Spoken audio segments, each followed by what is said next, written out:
Alright, so here we are, the final stage of the game, Ghost Castle. Ghost Castle is pretty technical. It has some very interesting parts, especially in 100%, and it does have some differences between the US and Japanese versions. Let's get into it. So immediately upon starting, we want to go down and to the right, and we want to grab this crown in the corner over here. And then we want to go straight down. Try to make a path kind of like this, though, because if you don't, you'll walk into this here. It's invisible. You can't see it. Like so. So try to make a path around it to grab this crown. From here, we're going to go right. And we're going to walk to this kind of corner in the wall. And we're going to vault up. Then jump to the left and go up the stairs. This next room has a crown in the fireplace. Make an arc around these fires. Come into the fireplace from here. Go through, go around, and loop. And you won't take any damage. It's very consistent and always feels very nice. In this room, come to that little spot there. Spin. Jump and grab that crown.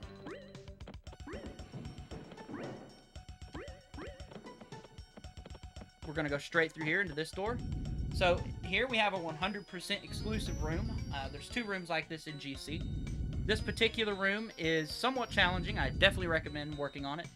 But as soon as we come in, we're going to vault around this and up. And then we're going to do it again up here. Then we're going to jump across these bookshelves. There are 2 crowns in this room to get. One here and one over here. This last jump is a little tricky. There are 2 ways to get to the door we need to go in below us right now. We can jump down and around. I find it very difficult. I find the best way is to fall off this edge and then vault our way over. From here, go down and hug this wall. Keep hugging the wall. Keep hugging the wall. Once you grab this, go straight down. We're going to get about right here on this green texture. Grab this pole and spin down like that. Then come to the edge and grab this pole. Spin around. Talk to the rabbit. This is going to open the other mini game in the run, Billiards. Billiards is not easy. As soon as you come in, though, don't do a thing. Press B, or hold B coming through the door. Don't press any directions. You'll get 2 free balls in just from a perfectly straight shot like that, which is nice.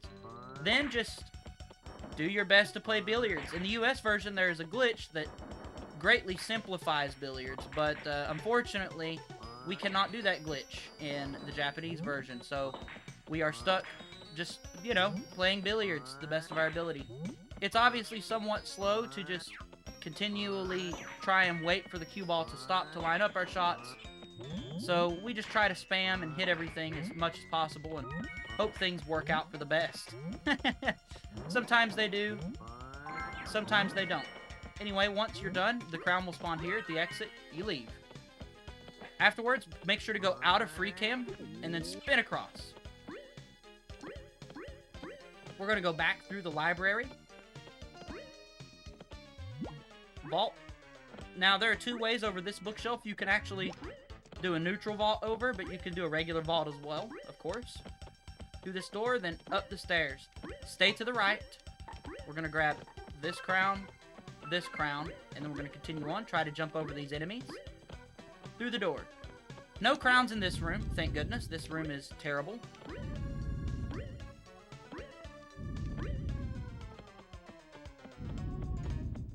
So what we're going to do in this room here is we're going to press L and go into free cam. Get your camera turned to where you can see these candles. We're going to walk forward and we're going to let a decent amount of flames spawn in, like so. Try to grab them all. If you don't manage to grab them all, it's not a huge deal. Just make sure you at least get most of them. Then we're going to do well-timed jump shots from far away to kill as many of these guys as we possibly can. The last few you can sort of run towards and just shoot and kill, and then a crown will spawn in the middle of the room. Only 1 crown in this room here, like so. Try not to get damage from the dishes. Try to grab 2 flames here, and hope you get good RNG, so that we can take a flame into this room. Hold left and B, and you'll shoot the second candle automatically. This room here, there's a lot of variance as to how this room could go and how you could do it. I highly recommend watching Quill's tutorial, once again, because it goes much more in depth on how these rooms work and the different configurations. Don't forget to grab this crown in the corner. In this room here, we're going to take a left and grab this crown, and then just squeeze yourself on under. If you jump, sometimes you'll take damage, and it'll get you through a little quicker. Hold left and B again for candle puzzle number 2. This one's a little bit more difficult in the Japanese version, especially because the platforms don't stay spawn too long. Sorry about that. I was focusing to make sure I did not fall.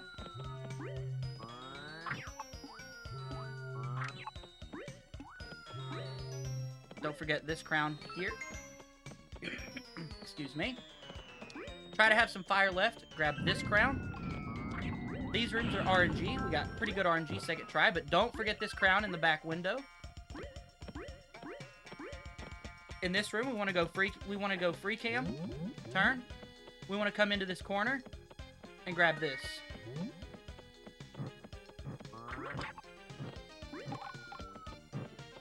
Take damage here. Get a good straight line through all these guys. Shoot. And you kill them all at once. It's wonderful. We're going to grab all 3 of these crowns. Continue onward. This room here, reach straight down. Spin as soon as you essentially pass over this board. Let's look at that again. Let's zoom the camera into the correct amount. And grab some hearts as well. Straight down. Tongue. Sometimes you'll miss the pole.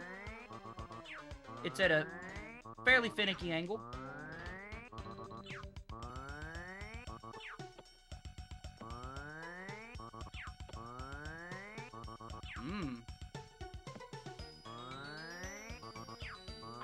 Okay. Let's talk about the backup then. The backup doesn't work. That is right. There it is. Spin. Right as you pass the board, you'll collect the crown with your body. That's right over there. From here, you can do one of 2 things. You can walk your way around and up, or you could try to vault up with Cuss Vault. I prefer doing Cuss Vault, but Cuss Vault is also very difficult. We'll talk about both.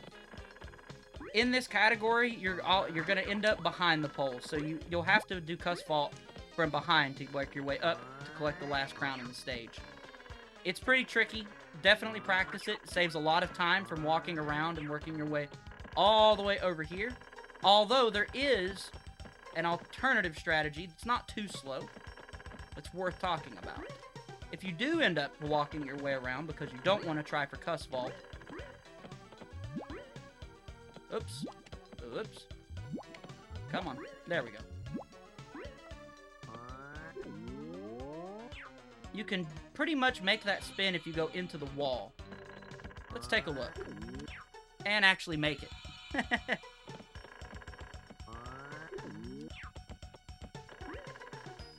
Normally, I never even go to this part of the room.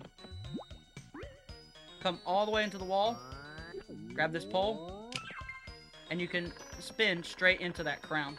It's a nice little backup that saves some time from just trekking around. Anyway, once you get to the end, this is the boss, and we have all 23 crowns, 5 carrots. Let's head in and fight the final boss. This boss is a little bit different than it is the US version. In particular, the second phase moves a lot faster and has some different properties. Again, Will's tutorial is a great resource for how to fight this boss properly. Although this fight is not going terribly so far, but phase 1 is not really the trouble of this fight.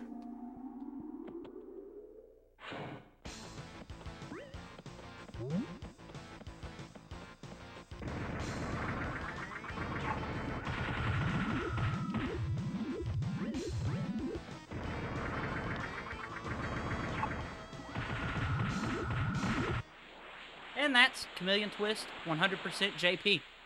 It's a much more challenging category in a certain sense than 100% US. Although I would argue that 100% US has more advanced glitch tech than JP does. JP has the bowling minigame, which is a huge addition in terms of difficulty and just resets and having a hard time getting a decent run. It also has some more technical platforming, especially in Antland with the tower room, as we call it. I highly recommend running it, though, in terms of movement. It really offers some unique challenges in regards to movement that can definitely improve play in any percent, all levels, or any category for that matter. Thanks for watching. I hope this tutorial is helpful. Happy running.